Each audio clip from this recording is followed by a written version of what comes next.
এই বিলটা হলো একটি গণহত্যাকারী সন্ত্রাসী সংগঠনের মন্ত্রী নামের শেষে একটা বিশেষণ লাগিয়েছেন, সেটা এক্সপাঞ্জ করা হলো। তবে সংসদে আর তাকে আমরা অবমাননা করতে চাই না। পার্লামেন্টের রীতি রেওয়াজ আছে, যেটা আমরা ভঙ্গ করতে চাই না।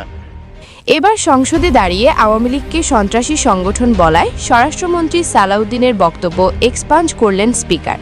সালাউদ্দিনের বক্তব্য থামিয়ে যা বললেন এবার স্পিকার মেজর হাফিজউদ্দিন, সম্প্রতি বর্তমানে সংসদে আওয়ামী লীগ নিষিদ্ধের বিল পাশ করা হয়েছে, তবুও আওয়ামী লীগ নিষিদ্ধের বিল পাশ হওয়ায় খুদ বিএনপির মধ্যেই তৈরি হয়েছে চরম ক্ষোভ।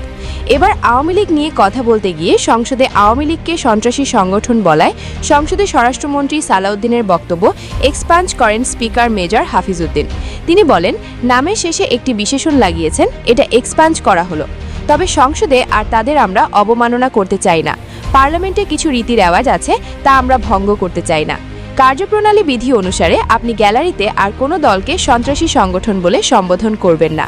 প্রিয় ভিউয়ার্স, আওয়ামী লীগকে সংসদে সন্ত্রাসী সংগঠন বলায় স্বরাষ্ট্রমন্ত্রী সালাউদ্দিনের বক্তব্য এক্সপাঞ্জ করেছেন স্পিকার। এ বিষয়ে আপনাদের মনে কী প্রশ্ন জেগেছে, লাইক, কমেন্ট, শেয়ার করে জানিয়ে দিন আপনার মতামত। সংগঠনের মন্ত্রী নামের শেষে একটা বিশেষণ লাগিয়েছেন, সেটা এক্সপাঞ্জ করা হলো। তবে সংসদে আর তাকে আমরা অবমাননা করতে চাই না। পার্লামেন্টের রীতি রেওয়াজ আছে, যেটা আমরা ভঙ্গ করতে চাই না।